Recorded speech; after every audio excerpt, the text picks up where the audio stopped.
You need to eat more, sister. Grace made a strangled sound. I'm serious, Jason said. She was too light in his arms. And while most men would have probably found that satisfying, for him, it just reinforced her frailty. How easily she could be hurt or taken from him.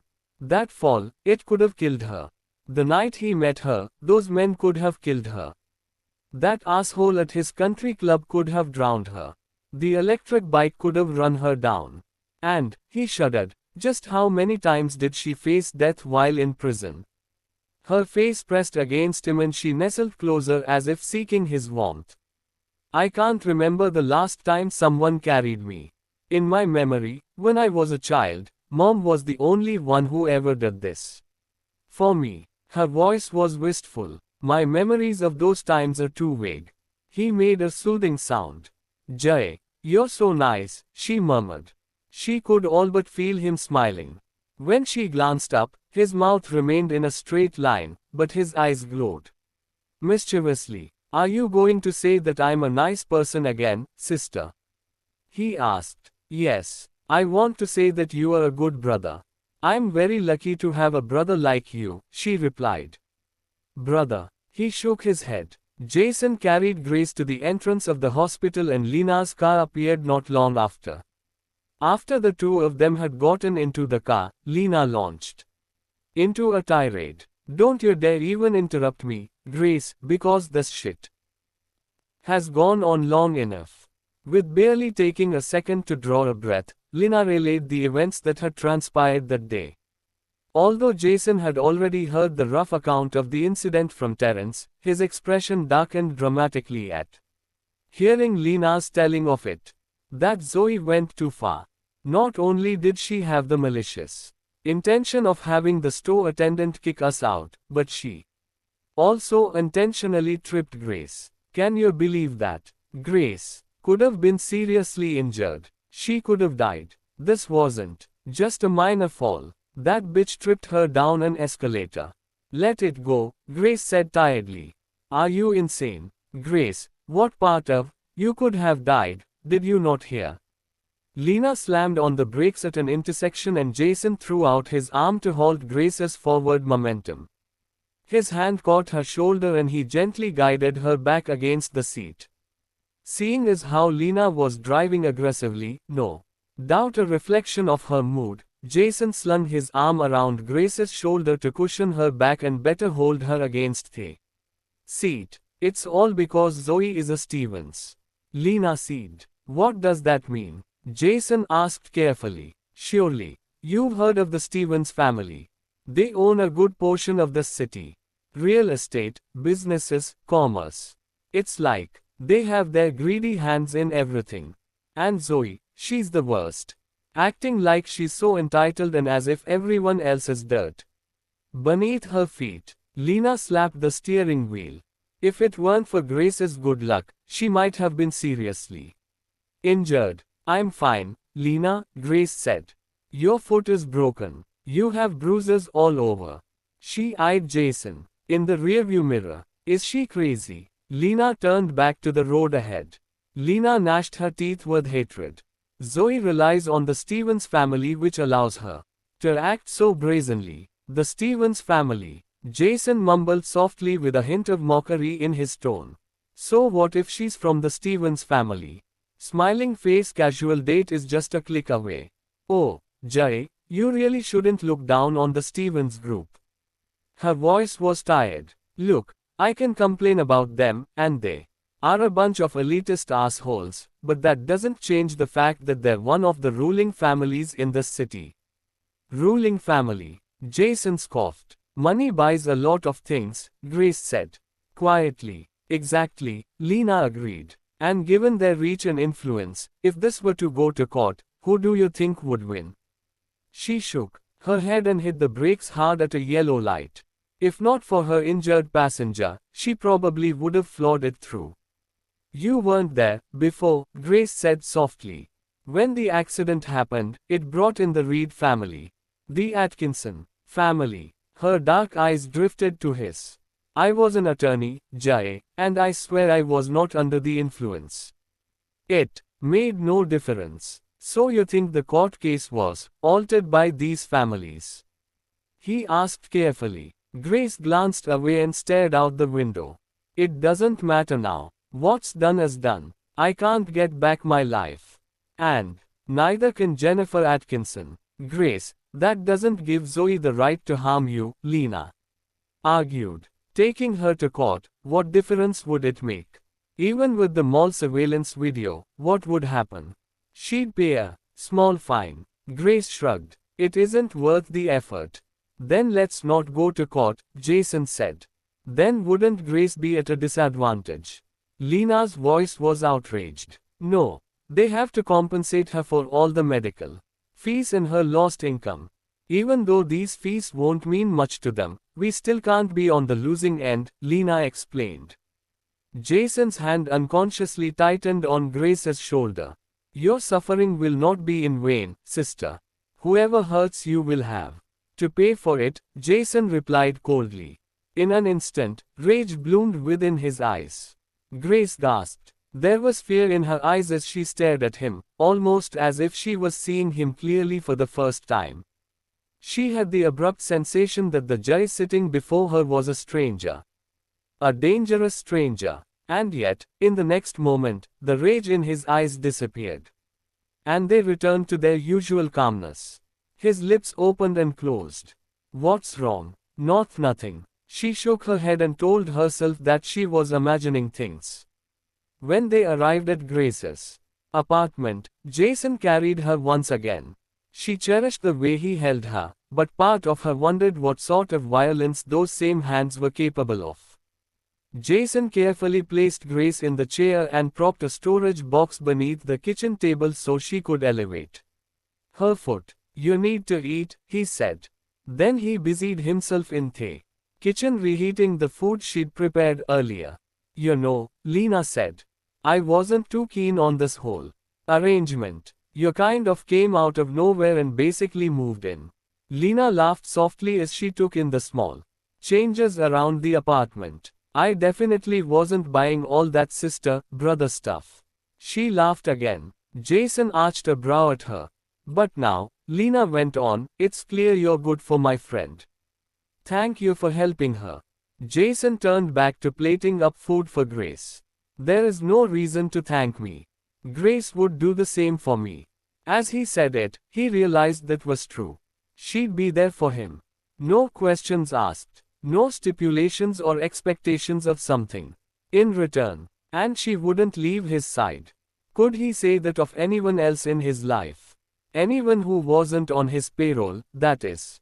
Or who wasn't out to gain something from him. Lena yawned. You should go home and rest, Grace said. This has been a stressful day. I'm sorry you got dragged into this drama. Lena gave Grace a hug. The other people brought the drama when they tried to bully you. Grace just shrugged. I shouldn't have engaged. I know better. That's nonsense, Lena argued. They had no right to target you. Grace's lips tightened like she wanted to reply but decided not. 1. Lena kissed Grace on top of her head. Can I do anything else? Do you need anything else? No, Grace said. Go home. I'll call you if I need anything. Jason walked Lena to the door and closed and locked it behind her. Then he fed Grace her dinner. She protested at first, but ads by Pub Future. Jason was insistent. After the first few bites, she leaned back in the chair feeling so tired and weary. Her ankle ached. Most of her body did. But, mostly, she just felt beaten down. Like she was fighting some battle and there was no way to win. What was worse, even if she did somehow prevail, none of it mattered anyway. I don't like that look, Jason said quietly. Grace looked away. I need to clean up. But Jason was already moving. He brought the dishes to the sink and washed them. Grace sat there, a bit dazed, watching. Given all that she had experienced, she seldom allowed herself to wallow or to feel sorry for herself. What point would that serve? But just now, she felt a bit hopeless. When Jason was done tidying up, he asked, Sister, do you need to go to the bathroom? Huh? Yes or no? He asked as if it was an extremely normal question. Grace blushed to the roots of her hair. She made to stand by herself and wobbled on her feet. She sat back down. Let's try this again, Jason said. Sister, do you need to go to the bathroom? Her expression was awkward, but she ultimately said, yes. Jason swept her up and carried her into the bathroom. He left her standing, and waited to make sure she was steady. Then he backed out and closed the door behind him. Call me when you are done, he said. Her face grew even redder. It occurred to her that by him asking, he had been paying attention to how frequently she relieved herself. On the one hand, it was a basic biological process, on the other she felt shy that he should notice such things. When she hobbled out of the bathroom, Jason was there. He swept her up and carried her to the chair once again. Jay, I can walk. There's a slight bone fracture in only one of my feet, but the other is fine. The doctor said you should move as little as possible, he said. Or do you not like me taking care of you like this? No, no, she shook her head. He smiled faintly and reached out to lightly stroke her flushed face. Although I don't like you getting hurt, sister, I do like how you are depending on me. Depending on you? She was a little puzzled. Yes, depending on me. If you want to walk, I'll have to carry you. If you want to eat, I'll feed you. When you're thirsty, I'll be the one to bring you something to drink. I like you relying on me. Grace swallowed hard. This seemed more personal, more intimate than a brother helping his sister. I like caring for you, he said. His body slowly drew nearer to hers. His lips packed and his dark eyes were so focused on her, it was like she finally understood what people meant when they talked about drowning in someone's eyes.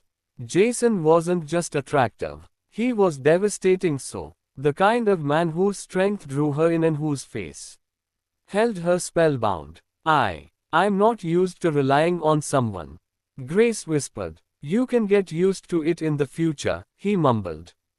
If it wasn't for the constant pain, she would think herself dreaming. At night, before going to bed, Jason prepared a tub of warm water. He took a soft washcloth and gently washed Grace's face and neck. He rinsed each of her hands and her forearms. When he bent to wash her feet, Grace stopped him. You don't have to. I heard what the doctor said. I won't get your injured foot wet. Just relax, please. His voice was so earnest and she didn't want to admit it, but she liked his touch. The gentle way he held her and massaged each limb. It was soothing and exciting all at once. And his hands, he had such great hands. Strong with long fingers. You need to request a leave of absence from work. Grace shook her head. I can't. You were told to rest. If I request time off, there is a very good chance that I won't have a job to go back to. She tensed. It was very hard for me to land this job. I went on countless interviews and was always told no. The moment people learn I'm a convicted felon, no one wants a criminal working for them, Jay. He was not deterred. Your health is most important. You need to heal. Even if you lose this job, you must focus on your health. Without it, what would you even be working for? If I'm dismissed, I don't have anything to fall back on. The accident, all of my savings were cleared out with court fees and fines. I need this job. It pays the rent and buys our food. You still have me, he shouted. Grace gasped. Jay never yelled. He was always calm. Even in horrible situations, violent situations, he was not so volatile. I'll earn money to take care of you, he said more quietly. As if the outburst never happened. Don't give it another thought. Grace stared dazedly at the man before her. She believed him. Even though he didn't have a steady job and no home of his own, she trusted his word. Indeed, his words had given her an unprecedented sense of security. Maybe she didn't have to go it alone. Maybe she did have someone she could rely on. Make the call. He brought the phone before her. She hesitated for a few seconds, then took the phone and called her manager on call at the sanitation center. As the phone rang and she waited to be connected to her manager, she felt her blood pressure rise. She didn't love this job, but she really didn't want to lose it. She trusted that Jay could provide for them, but she didn't want that responsibility to fall to him. "Hello, Mrs. Jacobson," she said politely when her boss answered.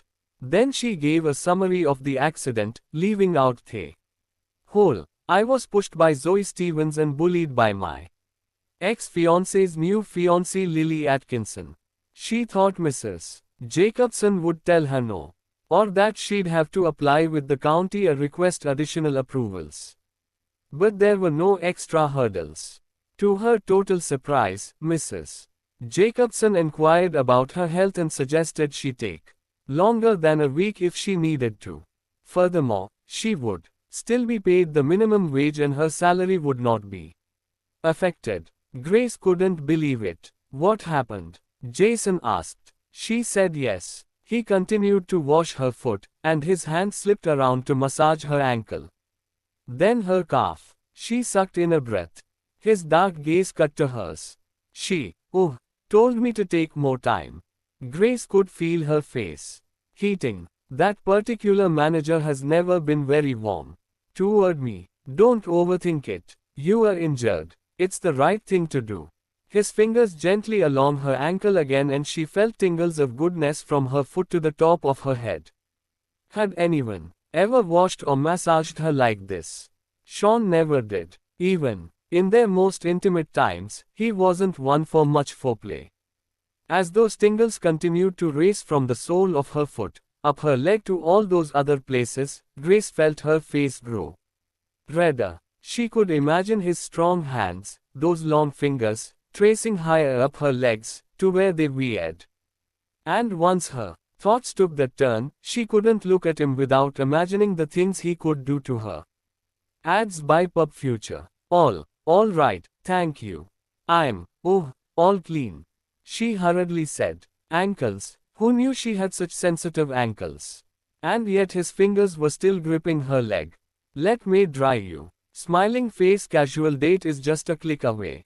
Sign up and start meeting women in your area today. It's okay. I'm not that wet. At least her legs and feet weren't. "Don't move, sister," he ordered. She felt awkward and frozen.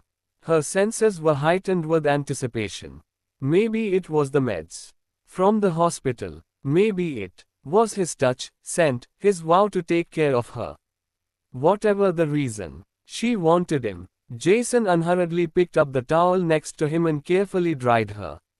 Then he swept her into his arms again, only this time. As he cradled her, she angled her head. His neck craned instantly toward hers. His eyelids lowered. When his lips were inches from hers, she sputtered, "Jay." His body froze slightly, then he lifted his head with his usual expression as he asked, "Sister, what's wrong?"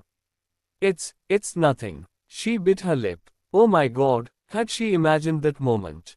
Was she so starved for intimacy that his kindness made her leap to the wrong conclusions? He placed her on the bed. "You should sleep early today." "Yes," she mumbled in agreement. He turned to go into the bathroom and closed the door. Jason stared at his reflection and wondered how he'd come to be standing here. In a matchbox of a bathroom, in a studio. Flat in a shit section of town, with the woman who'd killed his fiancée sleeping not 5 feet away from him.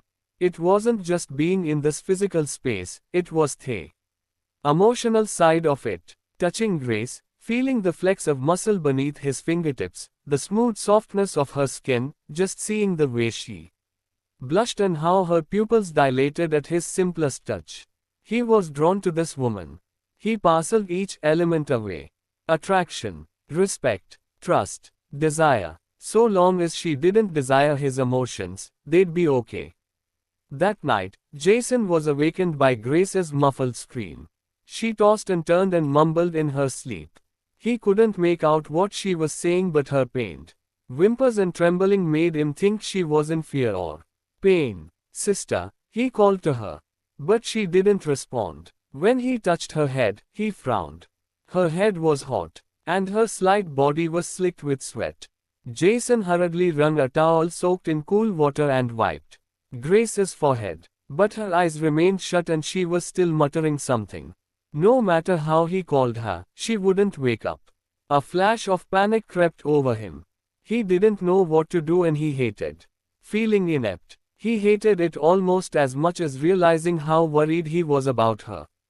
Which meant he was in way over his head. No, this was just a reaction given her medical history and their circumstances. Nothing more, nothing less. He took out his phone and immediately dialed Terence.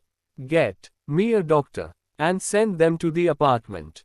Now," Terence asked. "Yes, now?" Jason ordered. "Yes, sir." There was a pause. "What is it?" Jason asked irritably. "What is the severity of the situation, sir?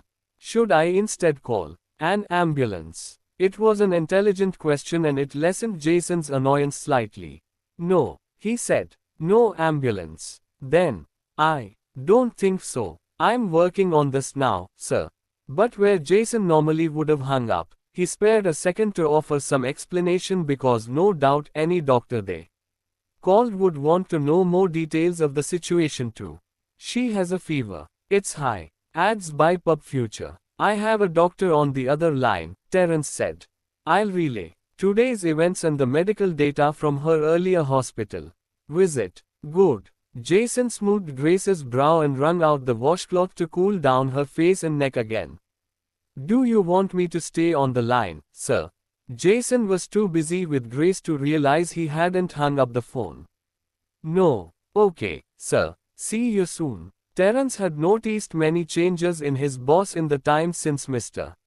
Reed saved Miss Cummins. Mr. Reed was engaging in a way that suggested more than work or business obligation. And given this woman's background and what had transpired surrounding Mr. Reed's fiance's death, it was rather incredible. If asked to predict these events, Terence would have said, no, not in a million years would Mr. Reed act like this. But here he was, in a shanty of an apartment, with a woman who'd killed his former lover. And Jason wasn't just here, he was present. But that realization was one he would keep to himself. It was not his place to question or inform Mr. Reed of his emotional attachments or lack thereof. Terence used the Reed Group name to enlist the services of one of the best physicians in the city. Then he woke the doctor up and collected him from his house. Terence was especially careful when knocking on the door. After all, his employer did not want Grace to discover his true identity. Terence kept to the side in case he should retreat without being seen. But when the door was opened, Jason immediately stepped aside and gestured him into the small room. "Come in," he said, ushering the doctor into the house. Terence took a quick survey of the room. He'd known these studio apartments were small. But this was a fraction of the size of Mr. Reed's office. The kitchenette was perhaps 10 feet long with enough room for the sink, stove, refrigerator. A small dinette table for two was at the center. One armoire, a single bed, a pile of pillows and blankets on the floor.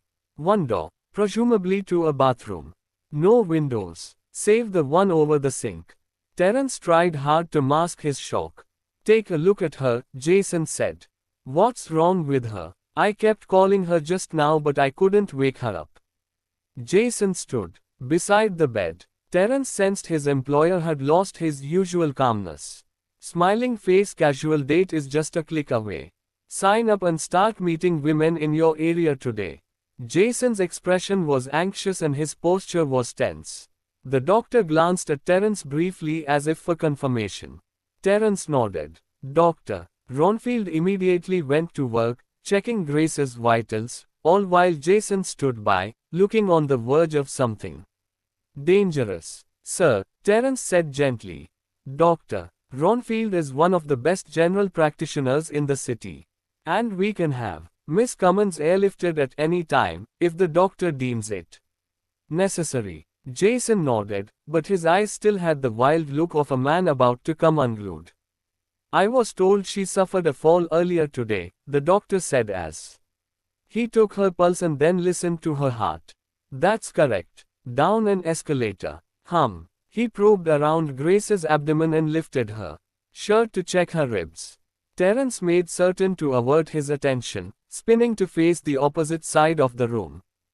Her breathing is steady, and I don't see any signs of swelling in her spleen or anything to suggest internal hemorrhaging. After a long while, he concluded, there's no major issue. It's possible that due to the injury today, the inflammation caused a fever. It's not unusual for a patient to run a fever or to lose body temperature if they're going into shock. What do you prescribe? Jason asked. Aspirin to lower the fever. If the fever still persists tomorrow, take her to a hospital for further examination. The doctor looked at Jason then Terence sharply. I was told she was already treated in a hospital today. Did they run blood work? Full panels, Jason said. And you don't want to bring her back to the hospital now? Jason frowned. She doesn't want to go. Then give it a little more time. If her blood work came back okay, then this is likely a reaction to the severity of the trauma. Jason nodded. Doctor, Ronfield wrote some notes down. This is my cell phone. And Terence knows how to reach me. If her condition doesn't improve in the next few hours, call. Once the doctor was done, Terence walked him outside. Jason remained in the apartment and poured a glass of water for Grace to drink with the medicine. She was unconscious, but he propped her up, whispering words of encouragement to try and get her to take a seat. Watching this, Terence was speechless. Jason had never been so caring with any other person. And his expression, his features etched in concern and affection. Mr. Reed might not realize it, but he was clearly attached to this woman. And Terence would go so far as to say his boss was deeply in love. Jason studied Grace, who was still in a deep slumber. He felt marginally better having had the doctor examine her. But, seeing her so still and lifeless, it was like the vice around his chest wouldn't loosen. Grace, wake up. She didn't move. Sister, you have a fever and you need to take this medicine. Still nothing. He set the glass of water on the table and grabbed the pill. Problem was, he didn't have enough hands to hold her up, hold the glass and insert the pill into her mouth.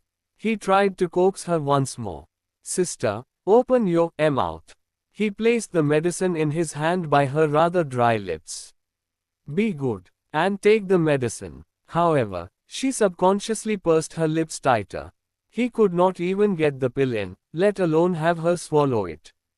Jason muttered a curse. Her body was hot to the touch and she'd continue to dehydrate if he couldn't bring her fever down. Maybe he should just call an EMT and get her back into a hospital ward. At least they'd be able to run an IV and administer more drugs intravenously. But even as he thought it, he knew she hated being in the hospital and that such places brought bad memories for her. It wasn't so different for him. Come now, sister, help me.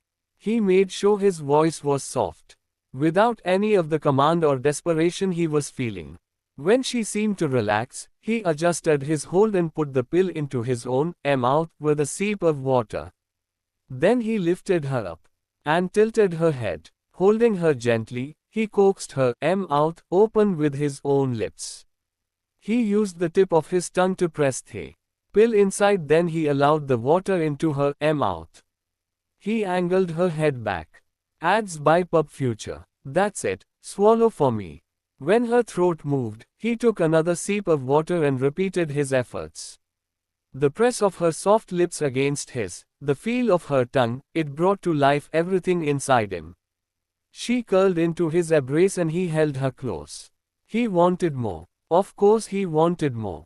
But given the circumstances, that was just a reminder of how mindless this woman made him. She was scarcely conscious, burning up with fever, and still he craved her like a drug. His lips pressed into a straight line.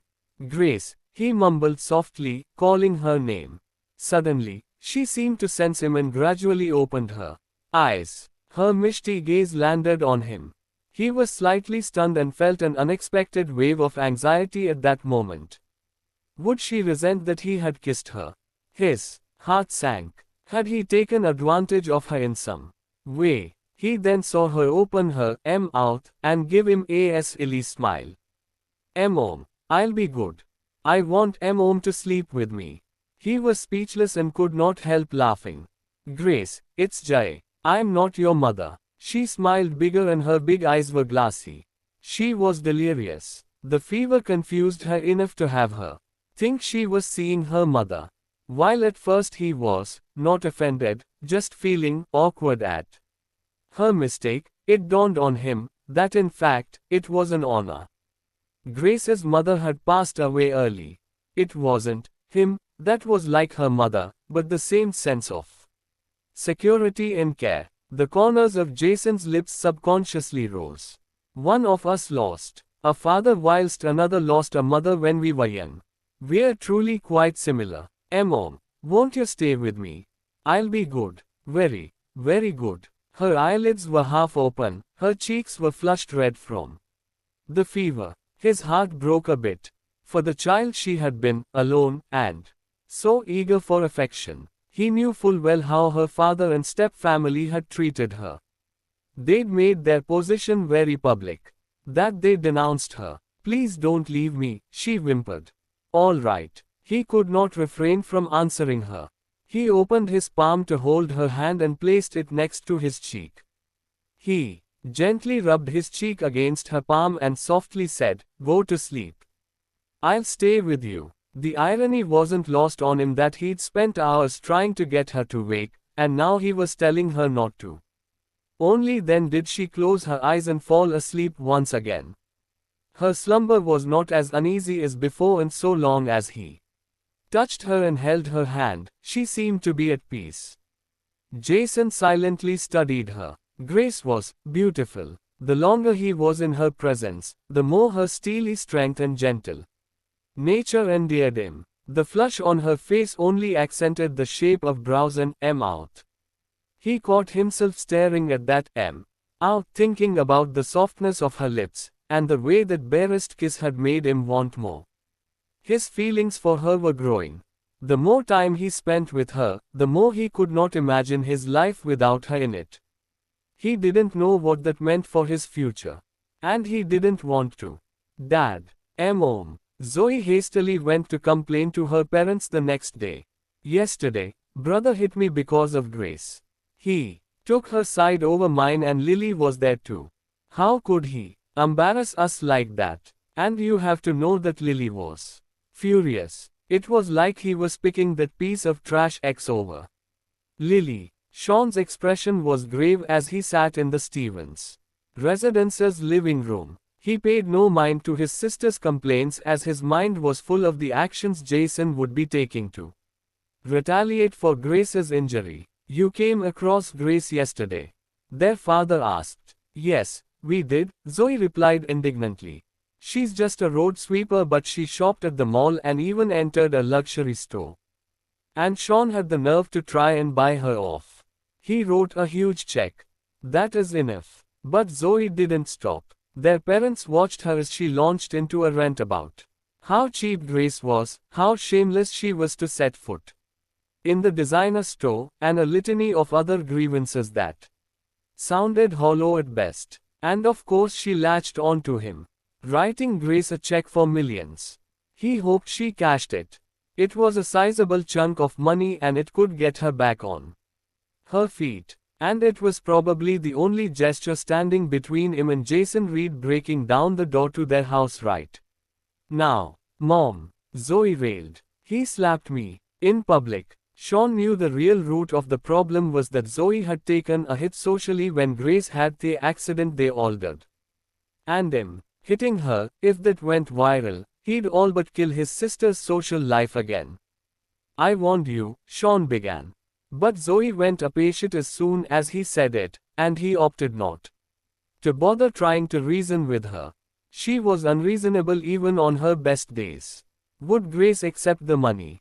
He wondered again. That check was enough that it could be considered compensation for her injuries. Not all of her injuries. That niggling voice came from the back of his psyche, where at the oddest times he recalled the prison and everything that had befallen Grace. Punishments he himself had seen too. He didn't feel guilty about things per se, but he did think that he could have left things alone, not encouraged Lily so much, nor tried so hard to stay in the Reed family's good graces. Ads by Pub Future. But that was all in the past. Not after today. It might not be a lot of money to us, Zoe went on. But that gold-digging bitch doesn't deserve a penny. Sean, surely Zoe is mistaken. You wouldn't make such a mistake. Mrs. Stevens stared at her son anxiously. You should ask Zoe what she did, Sean replied instead. She told Grace to choose a dress from the shop to buy for her. And Grace chose a couture dress. I was just cleaning up Zoe's mess. Just because she chose it, you had to give it to her. Zoe retorted insolently. Brother, why didn't you say that you still have feelings for Grace? I'm saving your life, Sean shouted. He was itching to slap his sister again. Oh please. Zoe's hands shot to her hips. What is Grace, the sanitation worker, going to do to me? Do you even hear yourself right now? That's right, Sean. You've gone too far, hitting your sister. Because of Grace. That woman is a curse.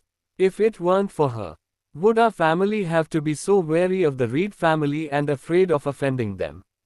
Of course his mom defended his sister. She always was her favorite. Mom, it's not what you think it is. Then what else could it be? His mom replied. That Grace is still unwilling to give up. You are already getting married and she's still inserting herself in your life. Trying to take your money. How dare she? His mom's eyes were glowing with rage and he watched as she worked herself into a full-blown meltdown. Sean stood up abruptly. Mom, why don't you ask what Zoe did to Grace later? She intentionally tripped Grace and caused her to fall down the escalator. So what? Madam Stevens said dismissively. What's the worst that could have happened? She got hurt. Big deal. The Stevens family can compensate for any amount of medical fees. Did you really have to hit your sister over something like this? Sean took a deep breath. He reminded himself that he had information that his family did not. If Grace wasn't supported by Smiling Face Casual Date is just a click away. Sign up and start meeting women in your area today. Jason Reed, would he be agonizing over these things and going out of his way to help Grace? Probably not. But he couldn't tell his family the truth, not without risking Jason Reed's wrath, the one thing all of his efforts were intended to avoid. We are better than this, Sean said neutrally. Should a video surface of Zoe intentionally tripping a woman down a flight of stairs, we will create a PR nightmare for Stevens Corporation. Oh, please, do you think I'm stupid? I already paid to have the mall surveillance deleted. Zoe huffed. And what about the situation you are creating with Lily? Zoe shot back. A fair point. You just let me worry about my fiancé. Sean turned back to his parents. Anyway, Mom, Dad, look after Zoe. Don't let her create any trouble. Just then, his father's phone rang suddenly. Dad answered the call, and after listening for a few moments, his face immediately turned pale. Dad, what happened? Sean asked quietly. The bank has suddenly closed on our loans, his father said in a shaky voice. How could this be? Didn't the bank say that there wasn't a problem before? Why don't you call bank manager Chassetao? His mom hastily suggested. It's no use. Bank manager Chassetao was the one who called me, his father replied. Sean took a deep breath. He needed to think. This situation called for damage control. He'd already tried to make good on his sister's actions, but clearly it was not perceived that way. Maybe the slight would have gone unchecked, but tripping her down Escalator. Zoe had gone too far. And, really, was his sister and mother so stupid to think that Grace couldn't have died? She could have broken her neck or bled internally. Sean's whole body broke into a cold sweat. Stopping the loans would impact the operating revenue and diminish the flow of funds for Steven's group.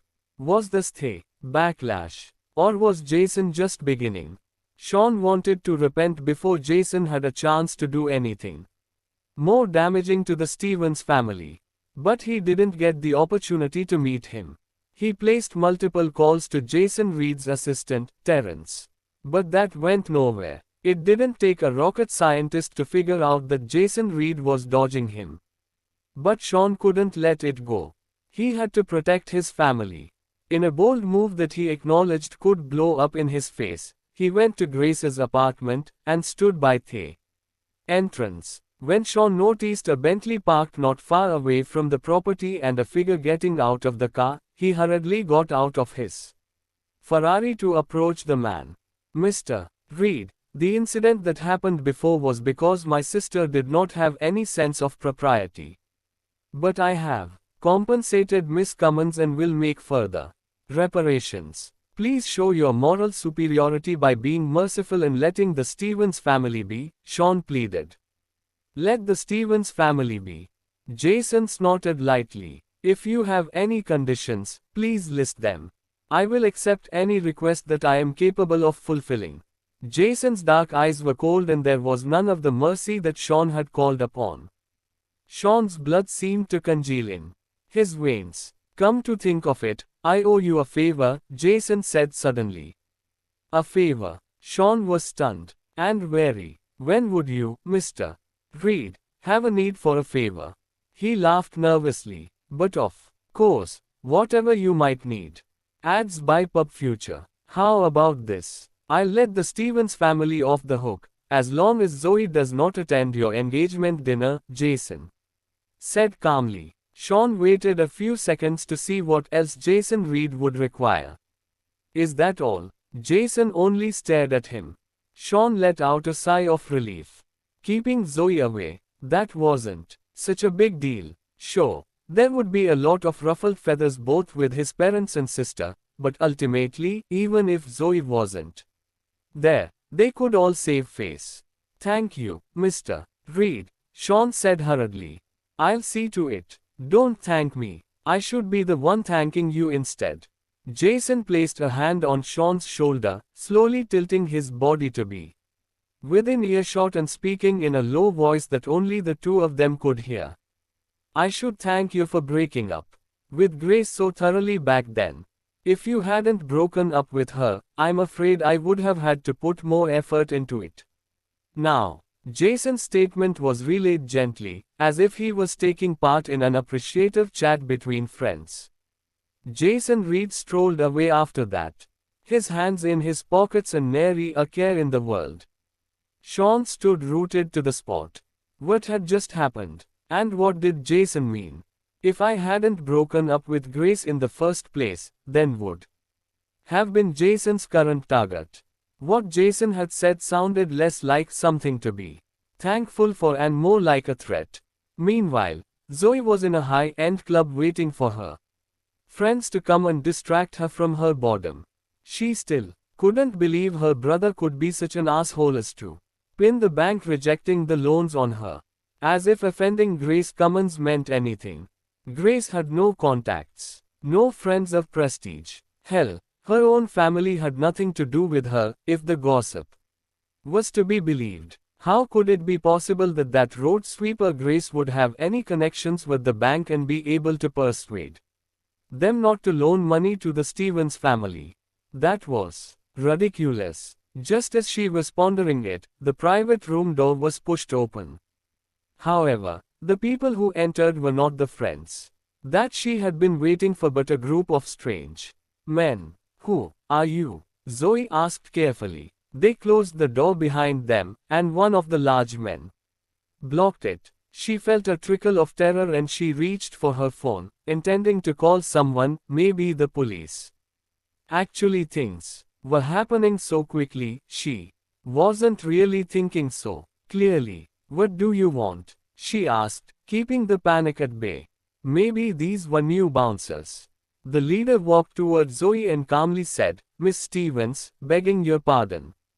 Can you please confirm that the person in the video is you? As he spoke, he played a video on his phone. It was the surveillance video of Zoe intentionally extending her leg to trip Grace. Zoe was suddenly taken aback. She'd paid an obscene amount of money to get those surveillance tapes wiped clean.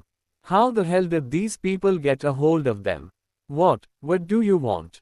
Are you trying to blackmail me with this? Let me tell you something, I'm Zoe Annabelle Stevens. If you dare to blackmail me, the Stevens family will not let you get away with it. You'd better delete the video now. The man smiled wickedly. I'll take that as confirmation. Thank you. Then he stepped toward her. Zoe had barely finished her threats when the stranger grabbed her arm. He held her in place and with his other hand with the phone, he snapped a photo of her. Delete that, this instant. Zoe screamed, but the big man ignored her. He turned to the men behind him. Break her right leg. In the video, she stuck out her right leg. What does that mean? Zoe was frightened. She looked for a way out, but there was none, and the men were closing in. A moment later, an anguished wail rang out in the private room. When Grace woke up the next day, her fever had gone down. Jason said, there you are. Luckily the fever has settled. If not, I'd have to carry you down to the hospital today. I had a fever last night. Grace mumbled. Ads by Pub Future. Yes, you had a fever and you said plenty of things in your fevered state, he replied. Oh, that didn't sound good. She felt a flush creeping up her face that had nothing to do with being ill. What did I say? She really hoped she didn't say anything inappropriate or anything that she shouldn't have. You said that you'd be more obedient, be a good baby, and that you wanted me to stay by your side, he said with a rare hint of playfulness in his gaze. It took her a second to process what he'd said, and then she laughed. She'd obviously been delirious. However, sister, don't worry. Even if you aren't a good baby, I'll still stay with you, Jason replied unhurriedly. Grace's face was still red but she stared at Jason in astonishment. What's wrong? He asked. You're joking with me. She smiled thoughtfully. I keep feeling that you're, slightly different from before. And when I get to see this lighter side of you, I know something's different. He was stunned, as if he had also just been made aware of his transformation. You have changed me, he said softly. He stared fixedly at her and then suddenly leaned forward, his lips inches away from hers. She shrieked. She subconsciously wanted to take a step back but had forgotten that she was having difficulty moving. His hand caught her waist in time and he pulled her even deeper into his embrace. She dazedly studied him. With his face so close to hers, she could see the flecks of gold in his dark eyes and the perfect lines of his brows and lips. His eyes really were breathtakingly beautiful, even his lashes were long and curved to draw all attention to that part of his face. She was so close she could see herself reflected in his pupils. Sister, do you like my past self or my current self?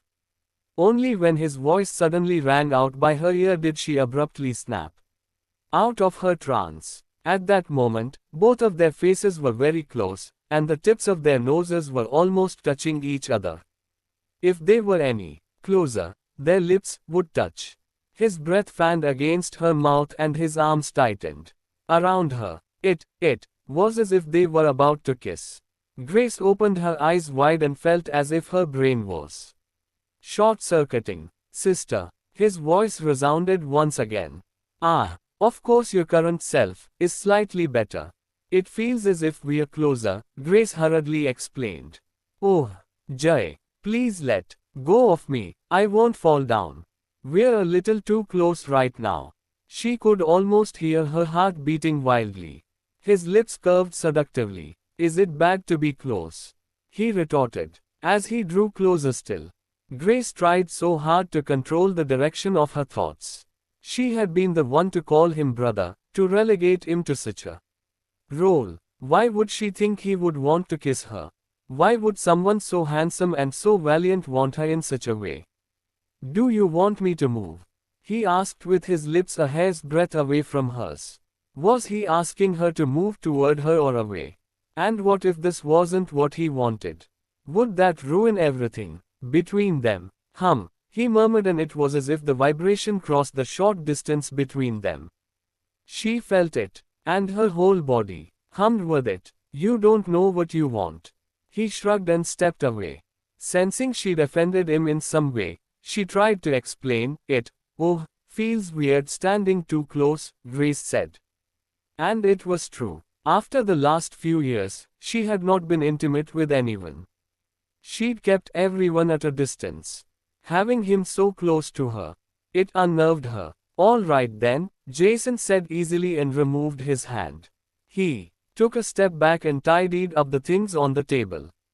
She let out a sigh of relief and stroked her own cheeks, which felt warm. By the way, sister, just now when we were standing that close, did you want to kiss me? He asked unexpectedly, stunning her. Grace blinked owlishly and blushed. Had he read her mind?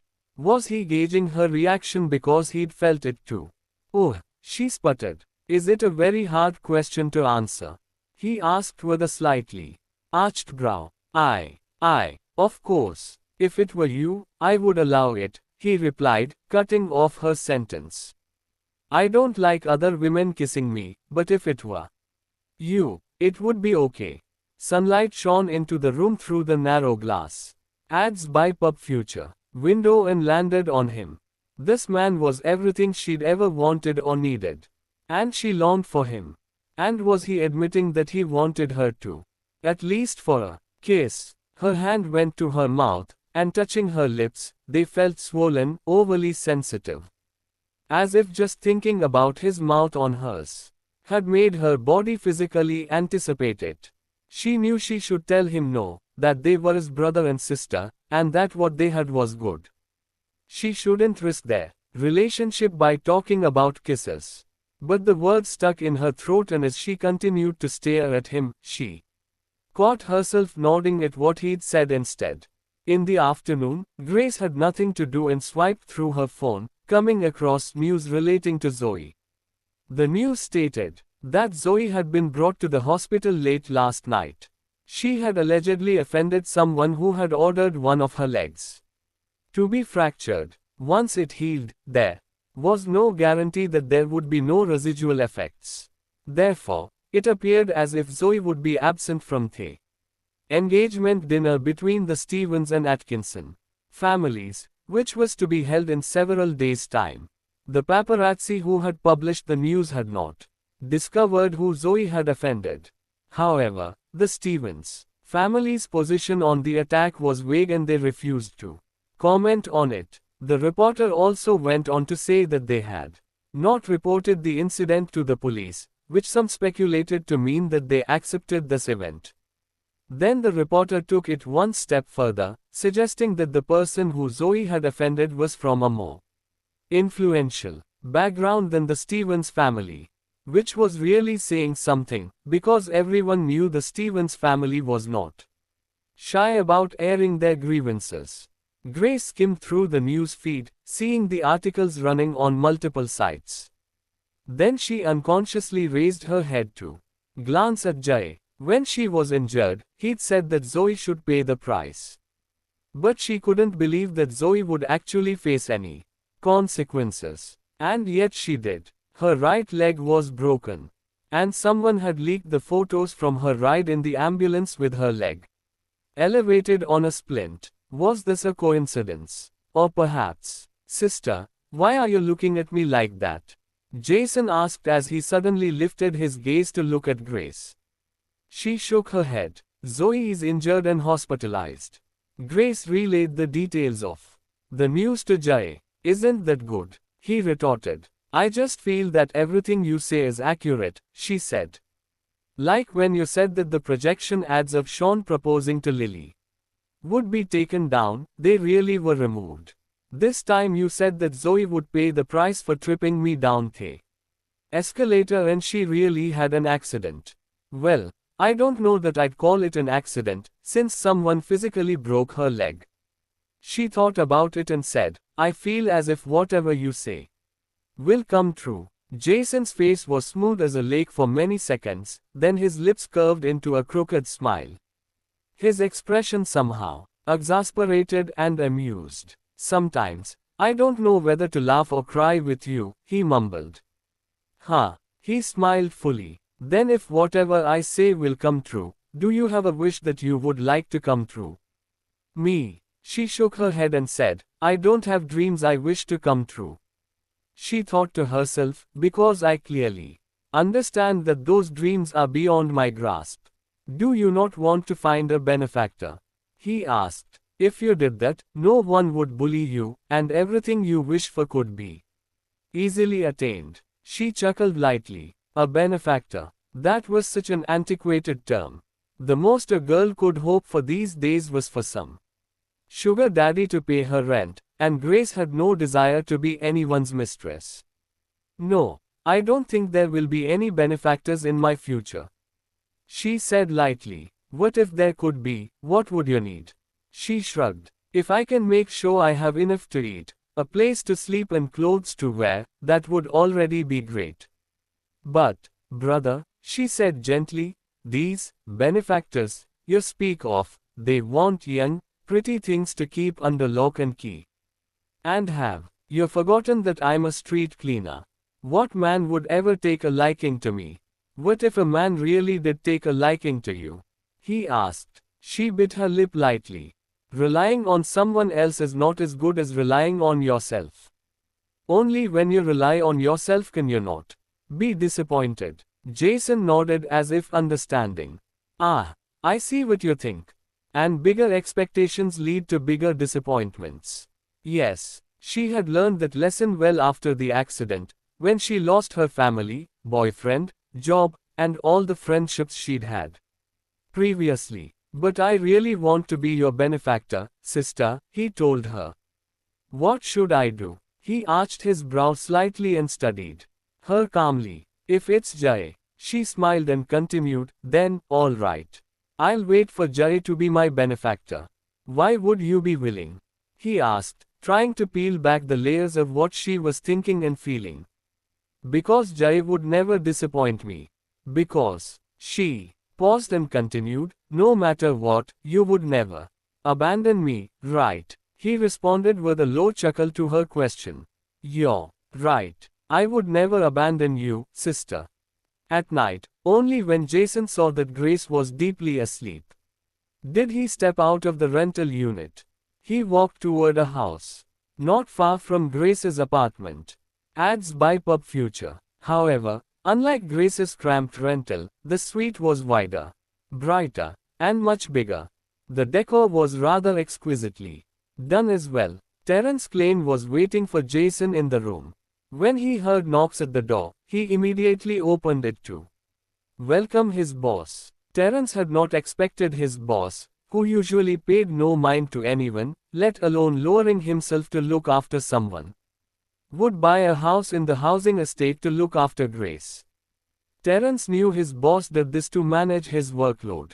This house was essentially a mobile office, allowing Mr.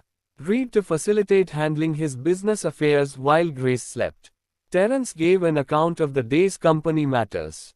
As he rattled off the events of the day and went through his agenda, he couldn't help but wonder why his boss hadn't brought Grace back to the hospital if nothing more than to gain a few hours away from her. Jason listened to the briefing while quickly giving out instructions. He then ordered Terence to contact the high-level management of their overseas branches for a web conference. Therefore, after just a moment's time, the high-level management of their overseas branch companies appeared on screen one at a time and they began their meeting. However, it seemed as if the high-level management were very curious about the backdrop of Jason's current location. After all, Despite the exquisite decoration of the room, it was still relative to an ordinary citizen.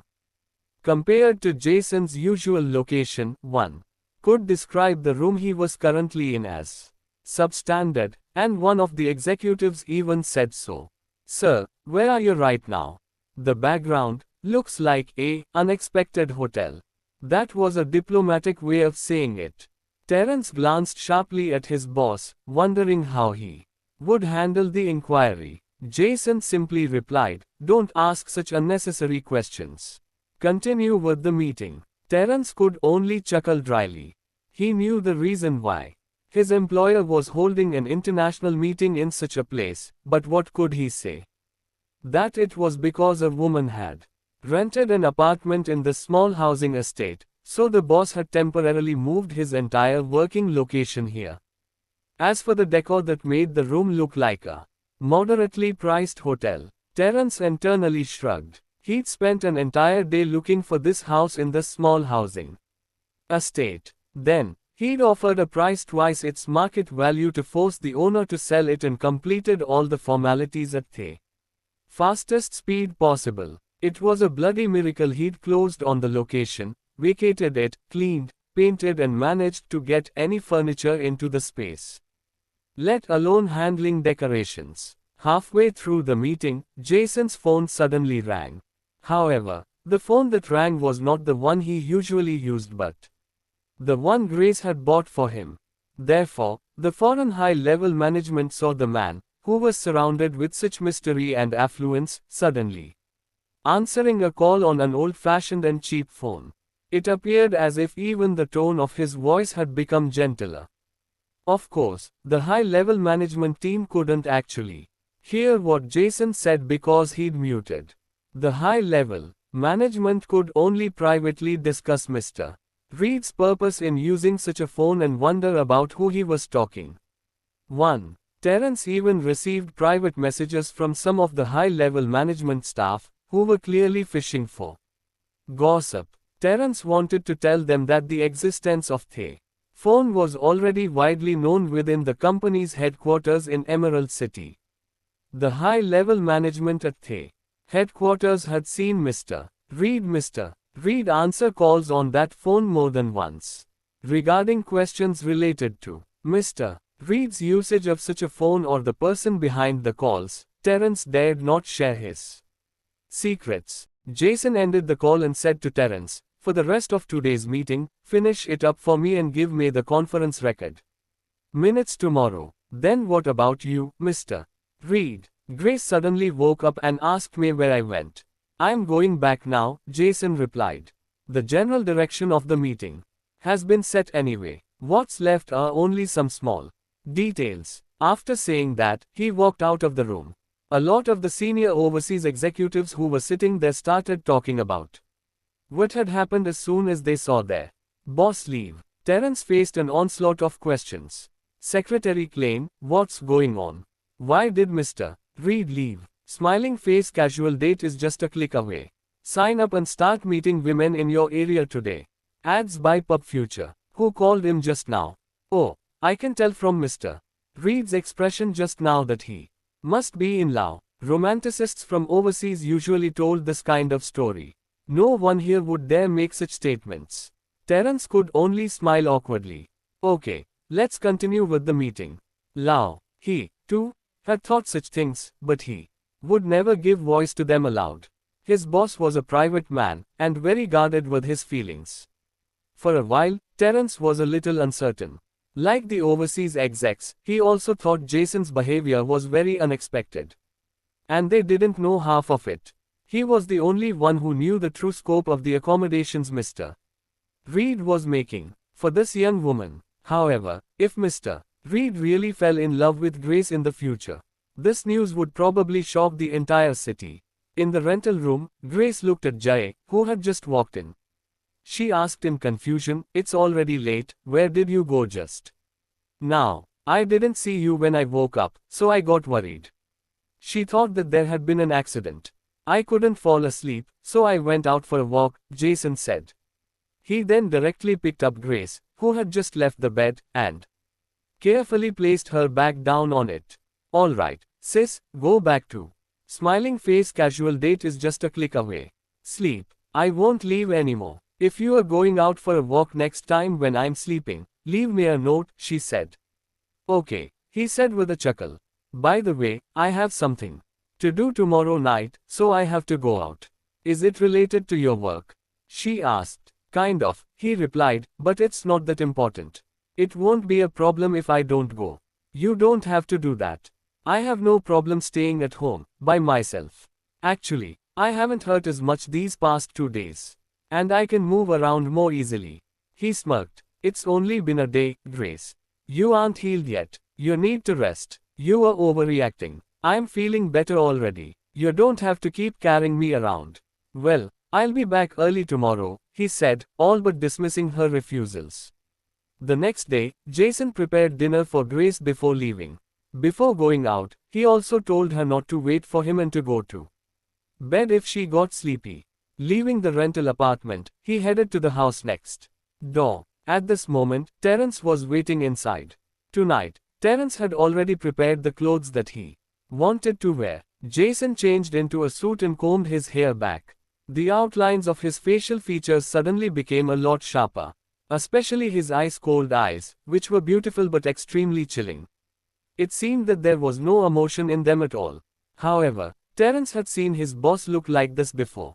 When Jason had been talking to Grace over the phone, his eyes had been softened with a touch of tenderness. Now, there was not a flicker of emotion to be found. Mr. Reed, the car is already waiting outside, Terence said. Let's go then, Jason said flatly.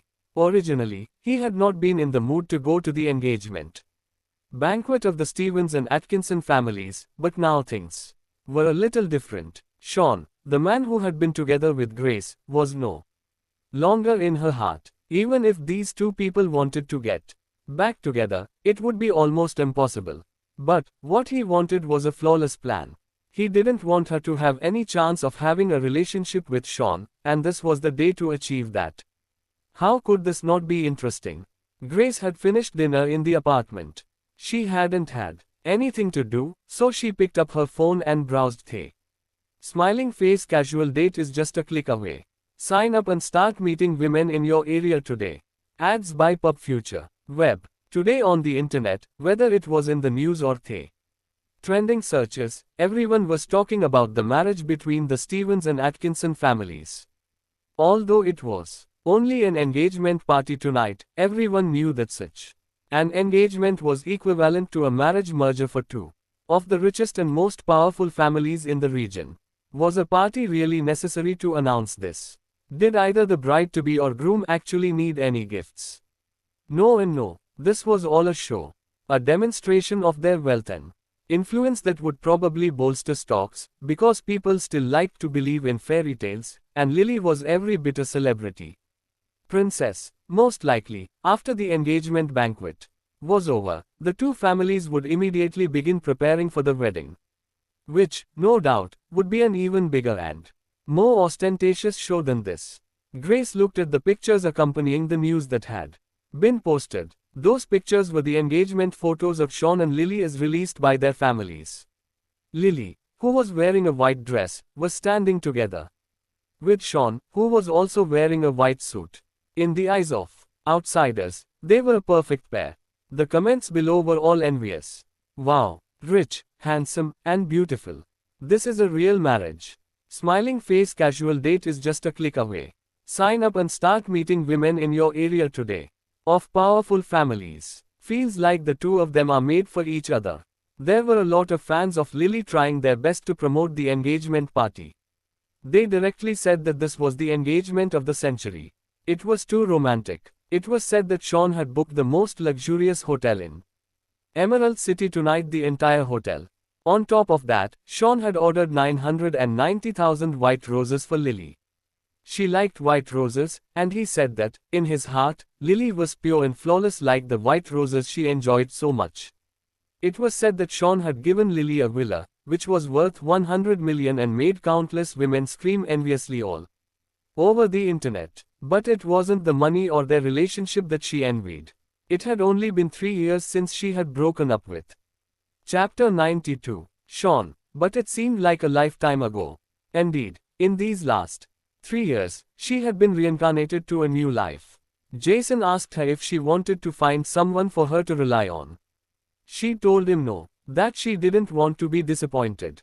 And that was true, but she didn't want to be alone either. Her heart had been open once, with Sean.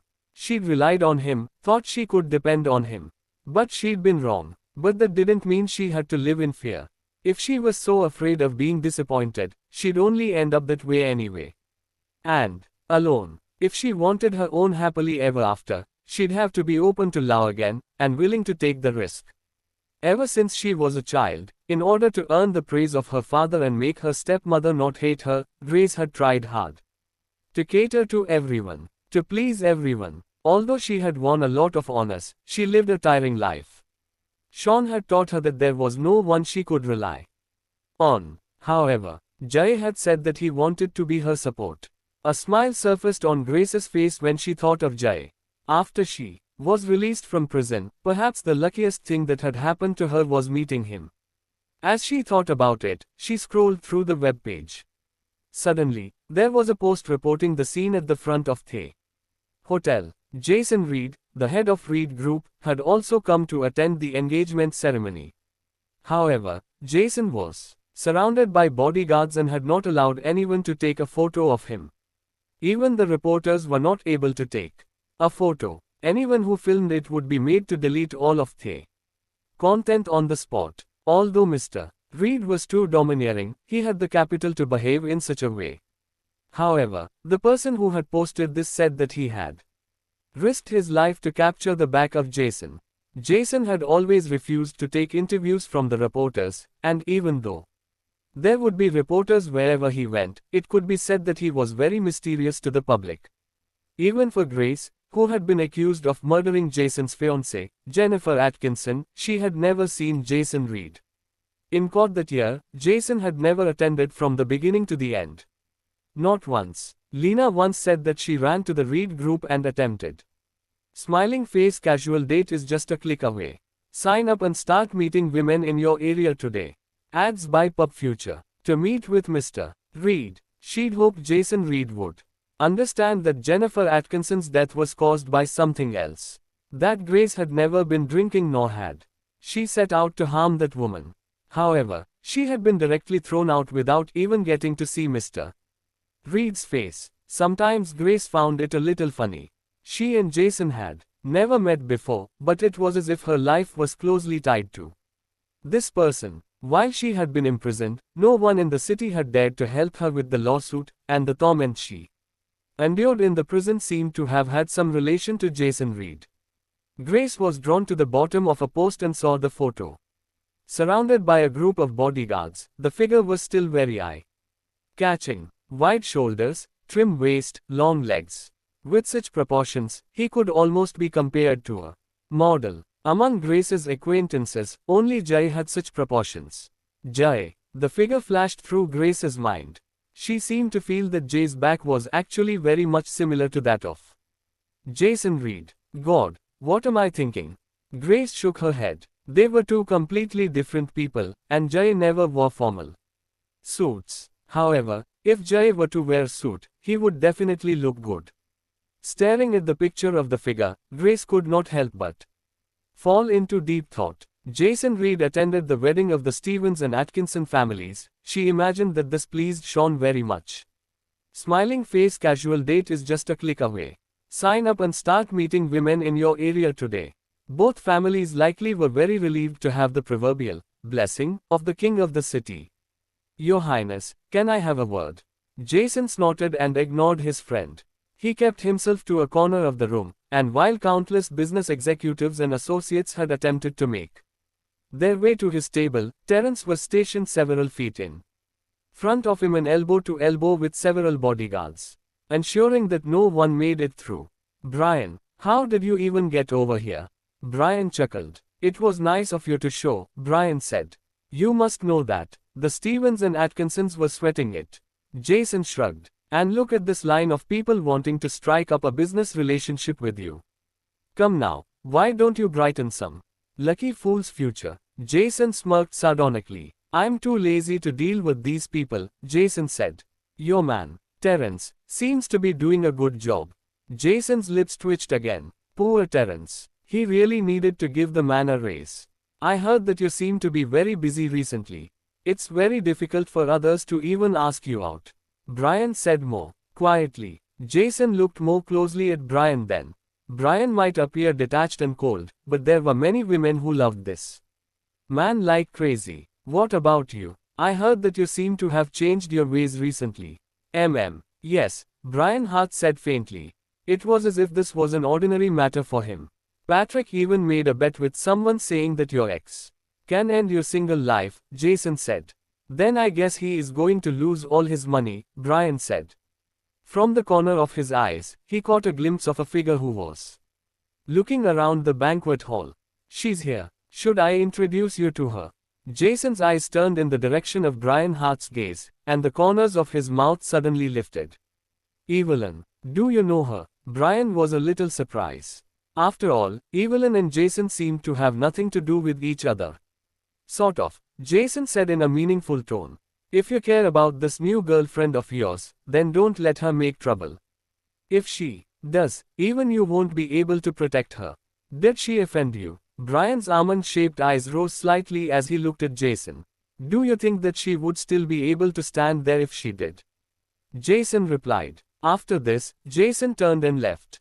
At this moment, Evelyn happened to see Brian and quickly walked over. Brian. She called out his name. When she first entered the banquet hall, she saw a lot of public figures that she was used to only seeing on TV. There were even some A-list stars in the entertainment industry. For a small third-rate actor like her, this was something she could have barely. Smiling face casual date is just a click away. Ads by Pub Future. Dreamed of. She knew that all of this was because of Brian Hart. You could have called me when you arrived. I'd pick you up at the entrance, Brian said. He raised his hand and helped Evelyn to tidy the strands of hair from her cheeks which were slightly messy. Evelyn could only feel that all this was like a dream. Who would have thought that she could be with this big shot in the entertainment industry? It was said that Brian was simply the crown prince of the entertainment industry.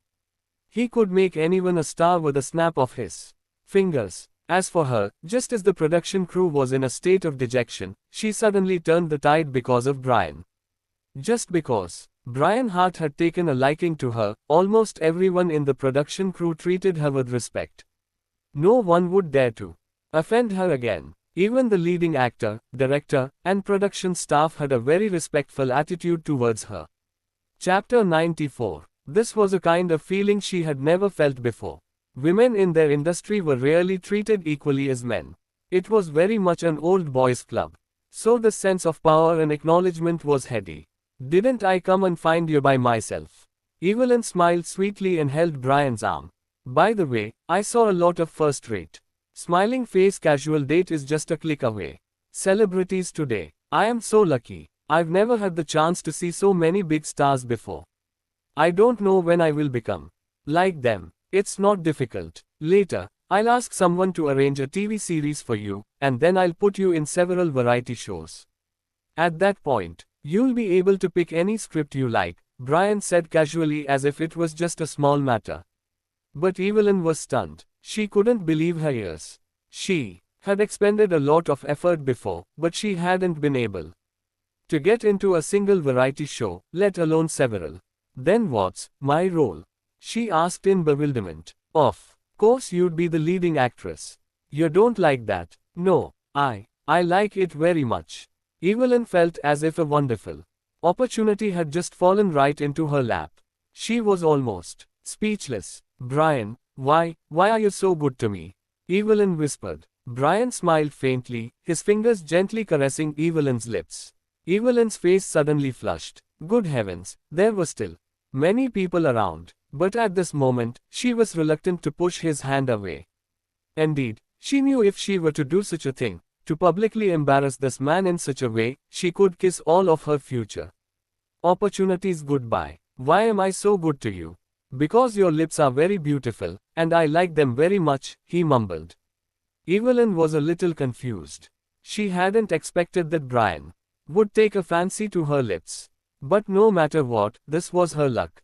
She had to seize hold of Brian's heart and become the most popular actress.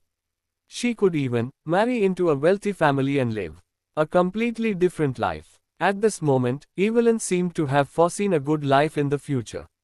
However, she had not noticed that although the person in front of her was smiling, the smile was not genuine.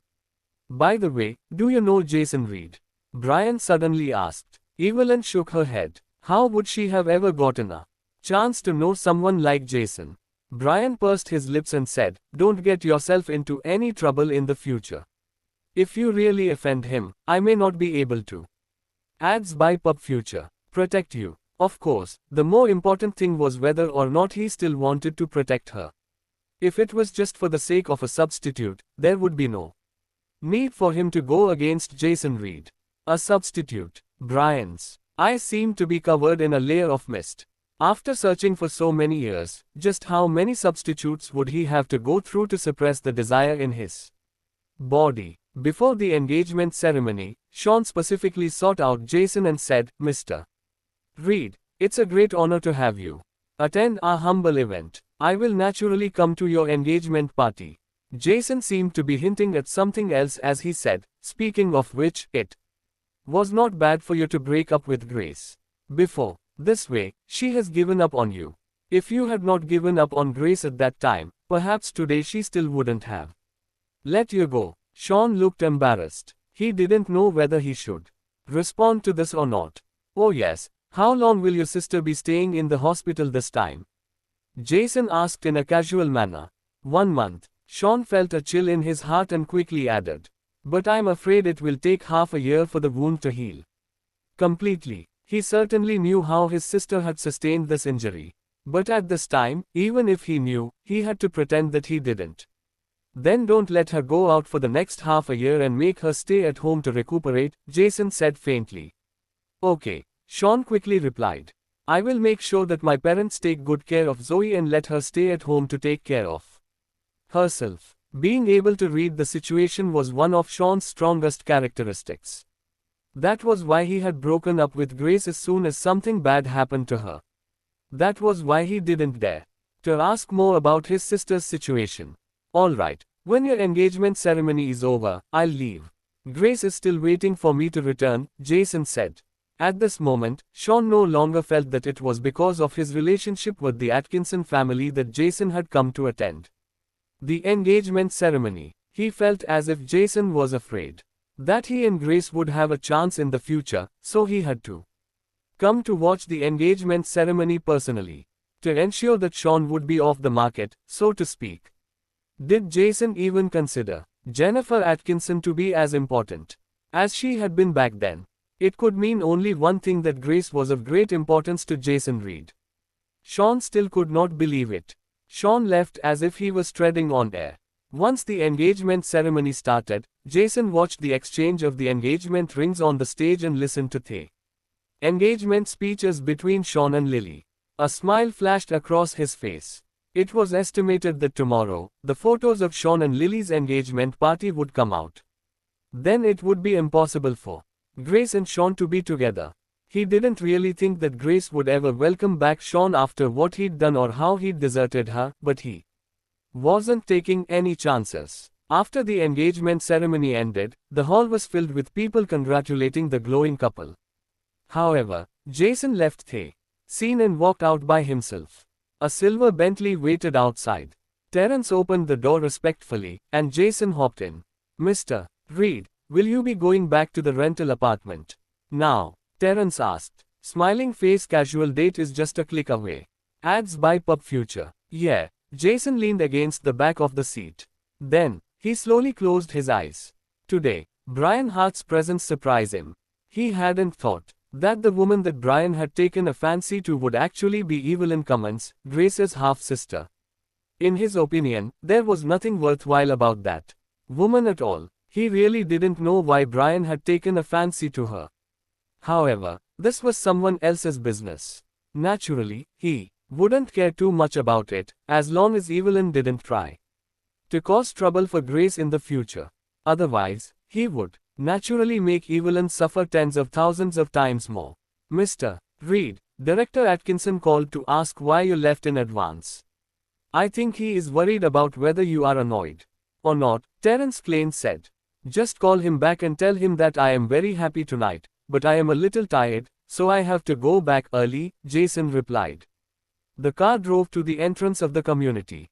Jason got out of the car, walked to the narrow door, took out the key, and opened the door. In the room, dim light was pouring down. Grace was knitting under the light. When she saw him coming, smiling face, casual date is just a click away. Back, she looked up at him with a sweet smile.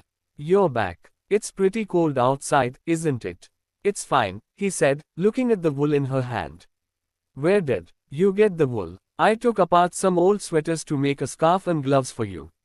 I have nothing to do at home these days, so I might as well find something to do. It was only then that he noticed that there were still a few labels on the table, and they were from a brand that he knew. I recognize this brand. It's not cheap, is it? Why would you tear apart your clothes? Isn't it better for you to wear them? He picked up the label and waved it. Grace said, they aren't cheap, but the style of these sweaters is a little bit over the top. They are not suitable for me to wear now, so it's better to put them to good use. That sweater was originally similar to the raincoat. Paired with narrow leggings, boots, and makeup, it would look very elegant. But now, she had no occasion to wear this kind of clothes, nor did she have a pair of narrow leggings and boots that could match her. There was no chance to wear it at all. I think this wool should be enough to make a scarf and gloves. Do you like the color? She asked. The color of the wool was oat, which was neutral and suitable for both men and women. Jason stared at the woman before him, and he marveled at her. Where everyone around him was consumed with taking, with what they could get out of him, all she did was give. I like it. Jason smiled slightly and put down the tag in his hand. Sister, I will buy you 1,000 or 10,000 sweaters in the future. You will wear them as much as you like. 1,000 or 10,000. How would I even have a chance to wear them all? Grace couldn't help laughing. I don't need such things. Come here, please. Let me measure the size of your hand. As she spoke, she took a leather ruler and took his hand to make some measurements. He frowned. He could feel that her hand was very cold when their skin touched. Hey, don't do this. What? Don't knit. Your hands are too cold, he said. It's okay. Hey, stay still. If you keep moving your hand, the measurements will be no good, she muttered before taking his hand and once again adjusting the positions of his fingers. We're in the room right now, so it can't get that cold. If it was in the early smiling face, casual date is just a click away. Sign up and start meeting women in your area today. Ads by Pub Future. Morning outside or when I was sweeping the road. At night, now that's cold. Even if I wore gloves during those times, my hands would get so cold that I could barely feel them. Jason's eyes seemed to be covered by a thin layer of fog, which covered up the guilt in his eyes. Actually, he could have easily made her stay away from this kind of life and prevented her from doing this kind of hard work.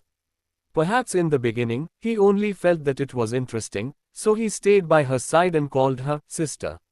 But now, ever since he started to have different feelings for her and planned to bring her under his wing, there was no need for her to do this hard work again. It's done, she proclaimed. After finishing the measurements on his hand, she lowered her head and started knitting again. However, because her fingers had been injured in the past, her movements were not as agile as they could be. The knitting speed was also slower. As a result, it hurt him to see her so injured. Injuries that on some level were due to him. Sister, today is the day of Sean's engagement to Lily. He suddenly said. On the way back, I saw that the street where their engagement party's venue was still blocked. Many people ran over to see. I know. I saw it on the internet. There were so many people there earlier that no one could squeeze in even if they wanted to. She said. There was not a trace of oddness in her voice. Smiling face, casual date is just a click away. Sign up and start meeting women in your area today. Don't you feel disappointed? He watched her closely and observed her reaction. Disappointed. Her hands paused and she seemed a little surprised. If you hadn't broken up with Sean, the grand occasion today might have been yours, he said. Even if nothing happened to me back then and we didn't break up, all of this would not be mine. The Stevens family had never accepted me. Even if nothing happened, I would have broken up with Sean sooner or later. Grace looked calm. Back then, every time she went to the Stevens family, she would make great efforts to get on the Stevens parents' good side, hoping to be accepted into the family. But the result was nothing more than a joke. Once, at a gathering, she was mocked by Sean's mother on the spot, who called her a sparrow that wanted to become a phoenix and said that she would never succeed. However, at that time, she had to smile obsequiously and ease the atmosphere after being insulted. Thinking about it, she really didn't need to make herself go through all that. No, she would never subject herself to such treatment again. The car accident simply made her see reality more clearly. Jason smiled slightly as if he was quite satisfied with Grace's words. My sister deserves better. Sean is really nothing. That's right. If Lily likes such a man, then she can go ahead and have him. Grace smiled. Did you see any other interesting news? He asked casually. Yes, I did. I saw Jason Reed's back, Grace said. Speaking of which, he is quite mysterious. There are no pictures of him on the internet. Someone posted a photo showing his back today, and it didn't take long before the post was deleted. When she said this, she didn't notice that her jaw had frozen. For a moment, would you like to see Jason? He asked. I'm not sure why. She shook her head as if struggling to find the right words. That's really nothing for me to think about. He and I are people from two completely different worlds. She said. However, his back figure in a suit is a little bit similar to you. You are both tall and strong. I think if you put on a suit, you would look even better. Jason pressed his lips together, not saying a word. She added, let's save up some money.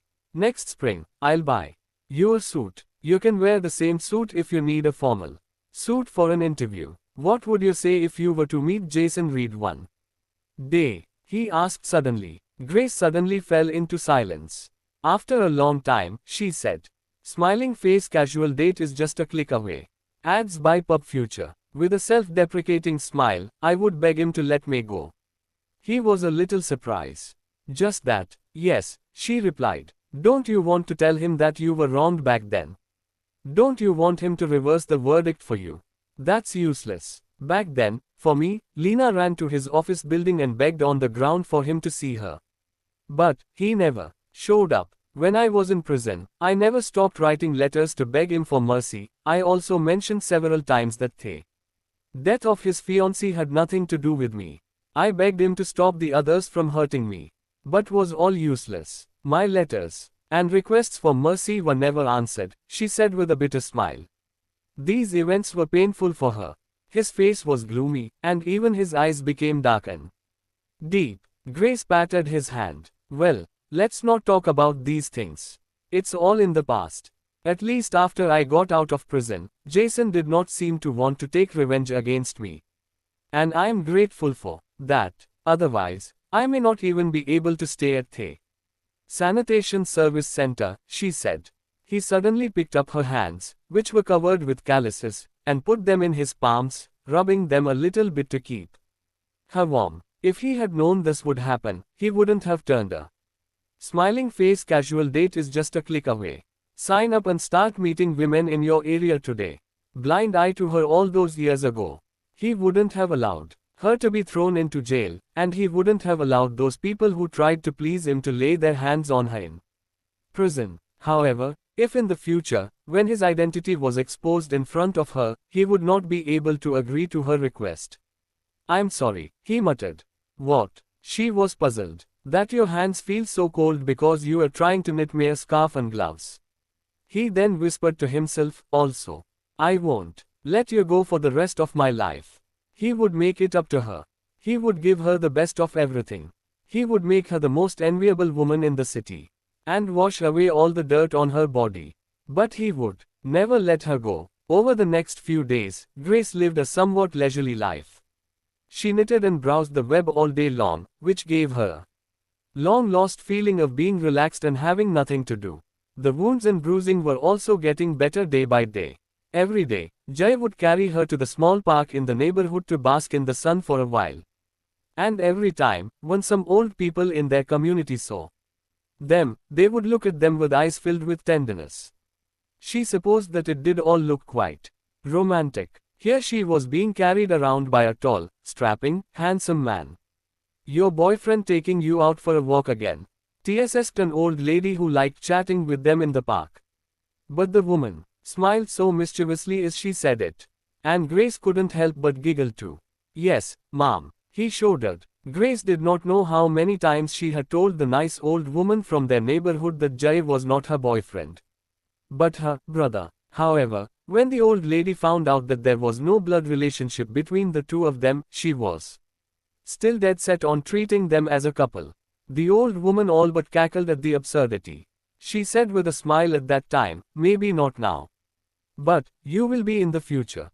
What brother and sister? It's just a figure of speech. Your friendship now will be the basis of your relationship to grow from." That sounded pretty profound. But Grace couldn't allow herself to hope for such things. She stood to lose too much. She could only hope that things would stay as they were with Jay. If they did, she would count herself lucky indeed. As for Jay, when the old lady called him her boyfriend, he never protested or tried to argue that they were siblings. He would even respond with a smile. Jason put Grace down on a stone bench in the small park, and then said, "It's colder today. I'll go get you more clothes to help you layer up."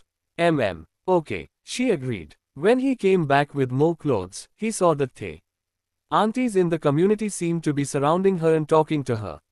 She then blushed and waved her hands repeatedly, as if denying something. Jason's footsteps could not help slowing down. He only felt that the blush on her cheeks was so cute, and it made her look adorable. When the aunties saw him, they immediately left with grins on their faces. Before leaving, they even winked at Grace, which made her face even redder.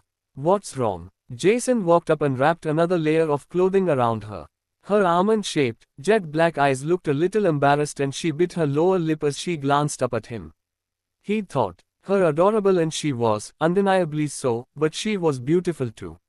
Radiant, even, with something in her that just seemed to glow. The old ladies had recognized it. Maybe on some instinctual level, he had too, when he first saw her that night on the street. Grace was good. Her soul was kind and giving. She was strong, but not so strong as to be inflexible. He marveled at her resilience and her ability to give.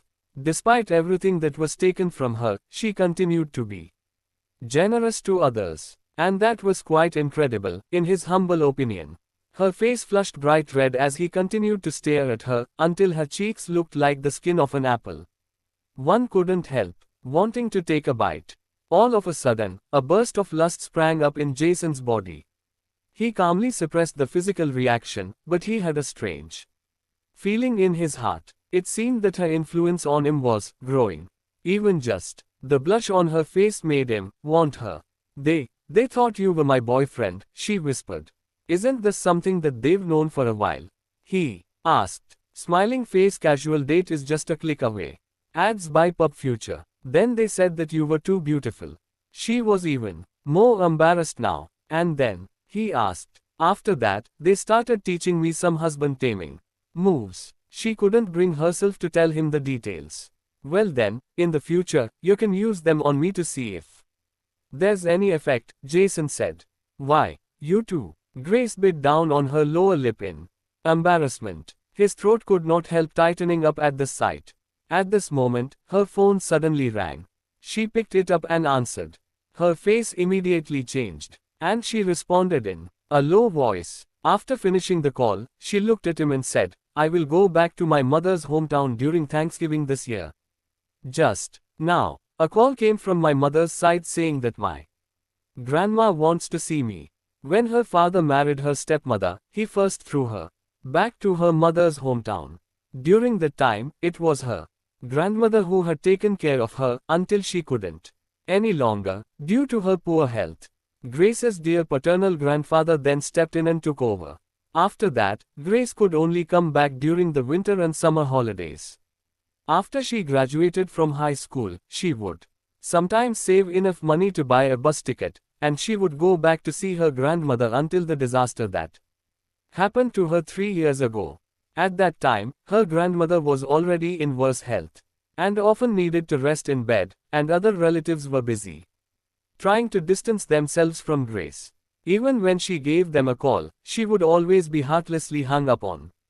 This time, it could be said that it was the first time her mother's side had called her in 3 years. Jay, my family on that side has avoided me since the accident. Why would they call me home to her now? Jason could imagine, and it filled his heart with dread. Author's note: thank you for all your love on Grayson. Jason and I had read all your comments. I know I made some mistakes throughout it. I am so sorry about the names. And they are going back now. Will you be going? Jason asked. Grace nodded. But you? She hesitated for a moment. Do you want to go with me? He was quiet for a moment, then said, I have to work overtime the night before. The boss said that I will get triple the rate if I do. How about you give me the address? I will go find your Thay. Next day. All right, Grace said. However, she then bit her lips and said hesitantly, but when you show up with me over there, some of my relatives might give you a hard time. When that happens, don't mind them. Jay gave her a faint smile. Don't worry, I won't pay any attention to it. At this moment, she was the only person he cared about. The closer it got to Thanksgiving, the fewer people would be seen on the road. Many people had already returned to their hometowns. Her mother's hometown was a small town on the outskirts of Emerald City. It was not far away, and it would only take about an hour and a half to get there by bus. Therefore, relatively speaking, she would have to compete for a bus ticket home with many other people who were also looking to get out of the city for the holiday. While Grace was still booking the tickets, she asked Jason, Jay, do you have your ID card? I'll book a ticket for you. As a matter of fact, she had never seen his ID card. I have already booked a ticket, Jason said. Grace did not say anything else after hearing that. Instead, she took out the scarf that she had been hiding in the past few days and helped Jason put it on. Is it too short? She studied the scarf and asked. Ads by Pub Future. No, it's just right, he said. Her scent seemed to be on the scarf, which made him feel as though he was being surrounded by her scent as well. Then, I'll go ahead and finish up knitting the ends of it so that you can wear it for the holidays. But it will take some more time. Before the gloves are ready, she said. He clasped her hands as she fiddled with the scarf. Grace's dark eyes lifted to his. Goodness, he was so perfect. Grace, he said, his thumbs tracing tiny circles on her hands. It's beautiful. Only he wasn't staring at the scarf, he was looking at her. Suddenly, all those whisperings from the old ladies rushed to the forefront of her mind. Maybe they could be something more. Maybe this friendship could be something bigger. As if with a will of its own, her body leaned toward his. He smiled faintly, his gaze dropping to her lips. Grace sucked in a breath. This man, he was more to her than anyone else in her life had been. And she wanted him, more than she could even admit to herself. He angled his head and leaned closer. Grace's eyes fluttered closed. Then her phone started ringing. Loudly. And just like that, the moment was shattered. If it had even been there in the first place. Perhaps she'd imagined it. Grace hobbled over to the countertop and grabbed her phone. Hello Lena. Lena had planned to hang out in her apartment during the holidays, but when she heard that Grace was going to visit her mother's hometown, she couldn't help worrying. Are you going alone? Lena asked. No small talk, no skirting around the subject. It was no secret that Lena didn't want her to go back home. Grace glanced at Jay. Actually, no, I won't be alone. Jay will go over to accompany me, Grace said. But, the relatives from your mother's hometown are. Lena paused mid-sentence. She knew how heartless those people were. Smiling face casual date is just a click away. Sign up and start meeting women in your area today. When her friend got into trouble back then, they'd not been kind to Grace in the years since. I don't like them, Grace. No offense. They were all fine to ride off your success and take money when you were working, but the moment you fell on hard times, they abandoned you. Grace didn't argue the point. It was true what Lena said. Every bit of it. I want to see my grandmother, Lena. I haven't seen her since I was released from prison. I don't know how she is now, Grace said. She's the only one of them who's been good to me, Lena. And she's been getting on in years. I'm not sure how much time she has left. If anything happens, just call me. I will come get you. I'm just going to be at home during the holidays, Lena said. What can happen? Grace laughed. I'm only going back to my hometown. I'm not going to fight someone. You make it sound so dramatic. This is a short visit, nothing more or less. With your family, one can never know, Lena said. Ouch. Quote, I'm not saying it to be mean. Just so you are prepared. I hate thinking of you defenseless. They aren't going to hurt me, Grace argued. And she watched as Jay tensed. His whole body changed from light-hearted to violent in the space of a heartbeat. She sucked in a breath. I mean, let's not overplay this, she said as much to Lena as Jay. These are my family members. They won't physically harm me. It's not the physical harm I was worried about, Lena muttered. Jason's eyes narrowed as if he heard Lena's words and was also concerned about Grace's emotional duress. Relax, Grace said to the both of them. I am only going to visit my grandmother. I will be back in 2 days. Grace set off early in the morning. Before she set off, she hurriedly brushed a kiss against Jay's cheek. Take care, Jay. Mind your safety. He smiled crookedly, one hand lifted to his face where her lips had been. For you, sister, I can do anything. Author's note. Thank you for all your love on Grace and Jason, and I had read all your comments. I know I made some mistakes throughout it. I am so sorry about the names. And they are going back now.